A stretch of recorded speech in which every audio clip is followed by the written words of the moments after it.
You're listening to 2025 The Final Drive, What You Need to Win with David Hayes. Now, while you're working, it is true if you said, when I'm retired, I will pay less tax. Well, the answer to that is you will pay less tax. Why? Because you won't pay payroll taxes any longer.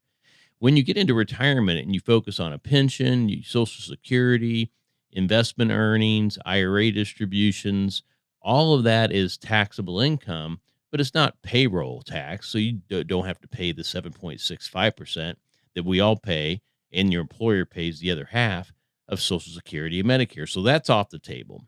And that's one of the reasons that most of the time when you put a retirement plan together, you could say, yes, I make whatever, $10,000 a month, but what do I bring home? Oh, it's about 6,400. That's because of all these deductions and the other taxes that you pay. So that's why it's always easier to focus on your net take-home pay and then build from there, because all you add on top is your federal and state tax. You don't any longer have to worry about the payroll taxes. All right. So what about Social Security? We mentioned this in a previous episode that almost everyone is taxed on Social Security if you have any reasonable lifestyle at all, because the thresholds have never changed. They've always been where they were back in 1983, 84, where they set the thresholds. If you earn over a certain amount, now you pay taxes on Social Security.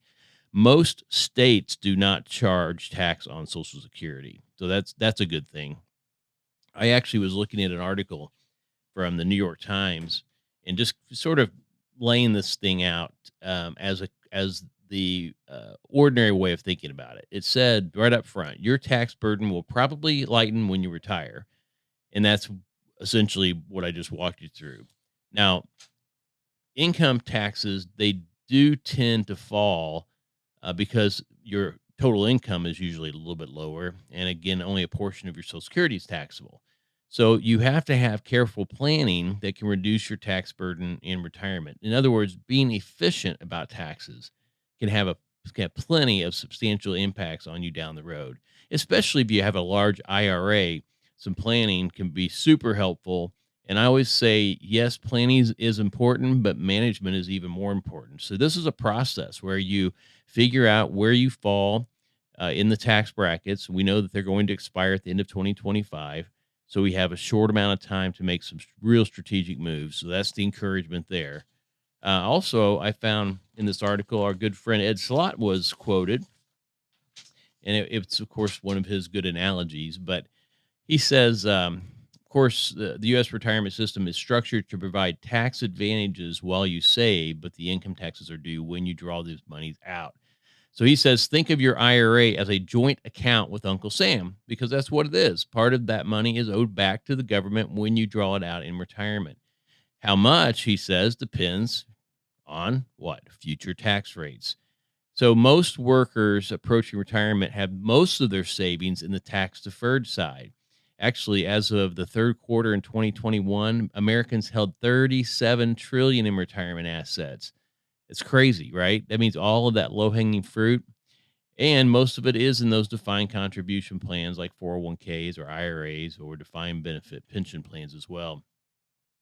So he says, like I've always said as well, you must diversify your savings over the years from an investment standpoint, but really start to diversify from a tax standpoint. We have our taxable bucket, we have our tax deferred bucket, we have our tax-free bucket, and then you have estate and income tax-free. So you have your 4 buckets of money. Do you always want to put all of your money in the already been taxed bucket? No, you have some real strategy there to determine how much I leave in each one. And we write about this in our book. And we also did a podcast and talked about what's the right amount to leave in your IRA. And of course, it circles around qualified charitable distributions. All right, what is another tax that is a gotcha? And we've talked about this some, but Medicare surtax. Securities are offered through J.W. Cole Financial, member FINRA and SIPC. Investment advice offered through CFCI and J.W. Cole Advisors. J.W. Cole Financial, J.W. Cole Advisors, and CFCI are unaffiliated entities. The opinions expressed by David Hayes and his guests should not be construed as specific investment, legal, or tax advice. All economic and performance information is historical and is not indicative of future results. Investing may involve the risk of losing principal. Any tax advice on this show is not intended to be used by any person for the purpose of avoiding U.S. federal or state tax. Penalties may be imposed on such a person, and each listener should seek advice from their tax advisor or legal counsel on topics that arise from the show. David Hayes and his guests are not providing legal or tax advice. Nothing should be construed as solicitation or an offer to buy securities.